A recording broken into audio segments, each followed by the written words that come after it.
بسم الله الرحمن الرحيم والنجم إذا هوى ما ضل صاحبكم وما غوى وما ينطق عن الهوى إن هو إلا وحي يوحى علمه شديد القوى ذو مرة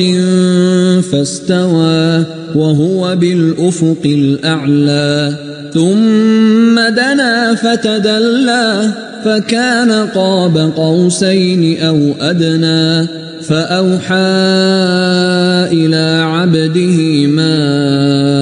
أوحى ما كذب الفؤاد ما رأى أفتمارونه على ما يرى ولقد رآه نزلة أخرى عند سدرة المنتهى عندها جنة المأوى إذ يغشى السدرة ما يغشى ما زاغ البصر وما طغى لقد رأى من آيات ربه الكبرى أفرأيتم اللات والعزى ومناة الثالثة الأخرى ألكم الذكر وله الأنثى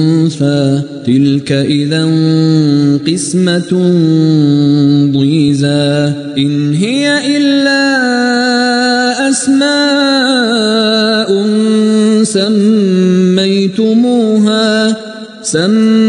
سميتموها أنتم وآباؤكم ما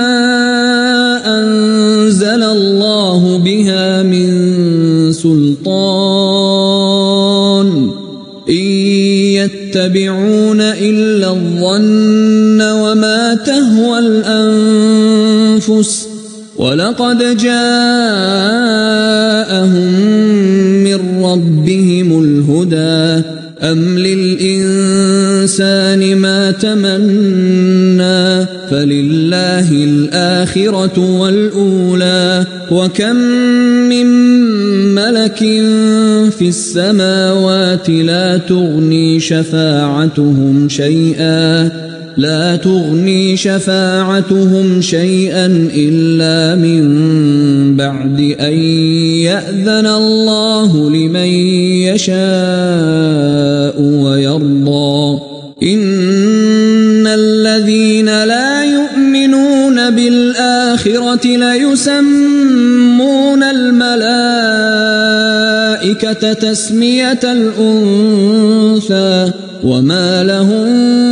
به من علم إن يتبعون إلا الظن وإن الظن لا يغني من الحق شيئا فأعرض عمن تولى عن ذكرنا ولم يرد إلا الحياة الدنيا ذلك مبلغهم من العلم إن ربك هو أعلم بمن ضل عن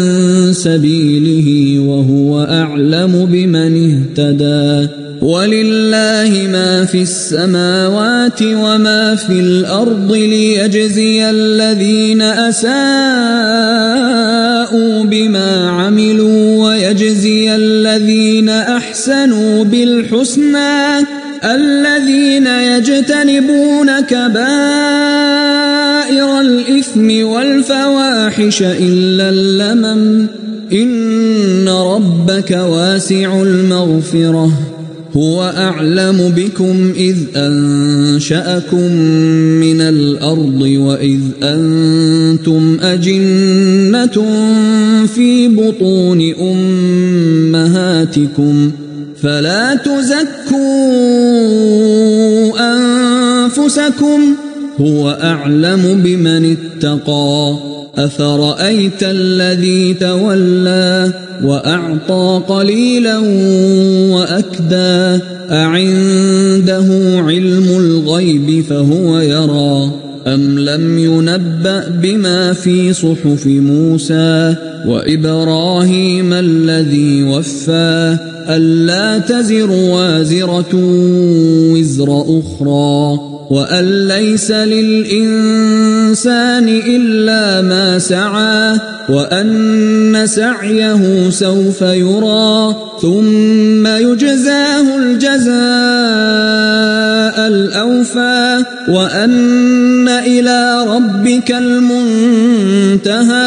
وأنه هو أضحك وأبكى وأنه هو أمات وأحيا وأنه خلق الزوجين الذكر والأنثى من نطفة إذا تمنى وأن عليه النشأة الأخرى وأنه هو أغنى وأقنى وأنه هو رب الشعرى وأنه أهلك عادا الأولى وثمود فما أبقى وقوم نوح من قبل إنهم كانوا هم أظلم وأطغى والمؤتفكة أهوى فغشاها ما غشا فبأي آلاء ربك تتمارى هذا نذير من النذر الأولى أزفت الآزفة ليس لها من دون الله كاشفة أفمن هذا الحديث تعجبون وتضحكون ولا تبكون